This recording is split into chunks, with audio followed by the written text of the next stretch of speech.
ज्ञान की गंगा में, कृपा के सागर में, श्री हरि की चर्चा में आप सभी भक्तों का स्वागत है। प्रभु श्री राम तो संसार के कण कण में समाये हुए हैं। ये प्रकृति, जलवायु, वनस्पति, मानव इत्यादि सब राम का ही अंश हैं। और बात करूं अगर अयोध्या नगरी की, तो ये प्रभु का साकेत धाम है। ये वो पवित्र पुण्य धाम है जहाँ नारायण अवतार राम ने 11,000 वर्ष तक राज तो किया ही और कई लीलाएं भी की।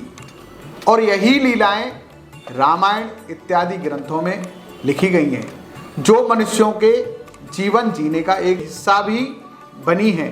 इन्हीं लीलाओं में प्रभु राम ने एक लीला अयोध्या के कनक भवन में भी की थी। ऐसे तो अयोध्या के हर कोने में छोटे बड़े हजारों मंदिर हैं, लेकिन इन्हीं मंदिरों में एक ऐसा मंदिर है जो कई हजार वर्ष पहले सीताराम जी का निजी महल था। यहाँ मैया जानकी और मेरे प्रभु राम साक्षात निवास किया करते थे।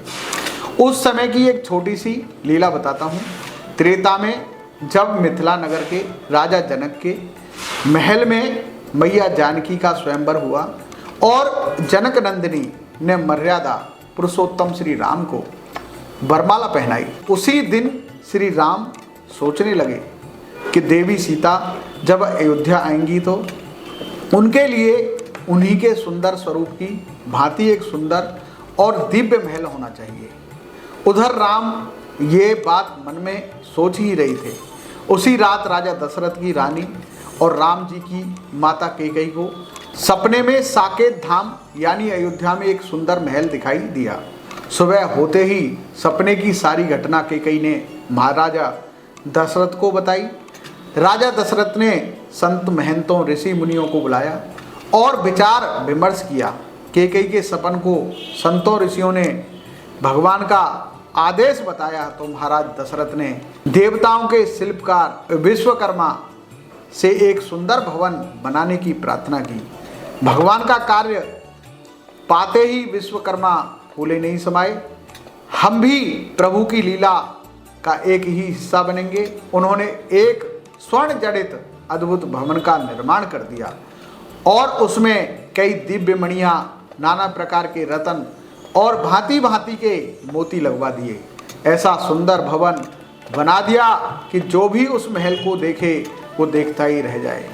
फिर जब माता सीता श्री रामचंद्र जी के साथ विवाह कर अपनी ससुराल अयोध्या आई तो महारानी कैकेयी ने उन्हें वो भवन मुँह दिखाई में उपहार स्वरूप में दिया था। क्योंकि सोने को संस्कृत में कनक कहा जाता है, इस भवन का नाम कनक भवन रखा। इस भवन के गर्भगृह में सीताराम जी के दिव्य विग्रह स्थापित हैं। क्योंकि ये निजी भवन है, इस नाते यहाँ सीताराम सरकार के ही विग्रह स्थापित हैं और भवन के आंगन में प्रभु के चरण भी निर्मित हैं। कनक भवन की बाहरी आभा ही नहीं, भीतरी आभा भी ऊर्जा और अलौकिक शक्ति है और भक्तों की इस स्थान में विशेष आस्था है। एक समय आगे चलकर ऐसा भी आया जब यहाँ भी श्री कृष्ण भी आए। द्वापर युग में जब श्री कृष्ण का अवतार हुआ तो वह अपनी पटरानी रुक्मिणी के साथ अयोध्या आए, पर तब तक कनक भवन एक ऊंचा सा टीला बन गया। लेकिन भगवान श्री कृष्ण ने अपनी दिव्य दृष्टि से यह जान लिया कि यह इसी स्थान पर कनक भवन था। उस टीले पर उन्होंने परम आनंद का भी अनुभव किया। इसके बाद उन्होंने अपने योग बल द्वारा उस टीले से सीताराम के प्राचीन विग्रहों को प्राप्त कर वहाँ पुनः स्थापित कर दिया। आज भी कनक भवन में सीताराम सरकार के दर्शन करते ही लोग आध्यात्मिक आभा का अनुभव करते हैं। जहाँ सीताराम के नई लीलाएं की थी, आगे चलकर अयोध्या में कई आतताई शासकों ने राज किया और बड़ी तादाद में मंदिरों का क्षतिग्रस्त किया। कनक भवन भी कई प्रहार हुए पर राम भक्तों ने हार नहीं मानी। फिर एक बार ओरछा के महाराजा सेवाई महेंद्र प्रताप सिंह ने जुदेव की पत्नी रानी ब्रजभानु कुमारी 1891 में कनक भवन की पुनः स्थापित करवाई। और आपको बता दूं कि मंदिर का वर्तमान स्वरूप उन्हीं का दिया हुआ है। फिर समय समय पर मंदिर का जीर्णोद्धार होता रहता है। और आज भी कनक भवन में बैठे मेरे सीताराम सरकार जन जन की भावना मनोकामना पूरी कर रहे हैं। आप भी एक बार कनक भवन जरूर जाना और भगवान के सुंदर विग्रह के दर्शन जरूर करना।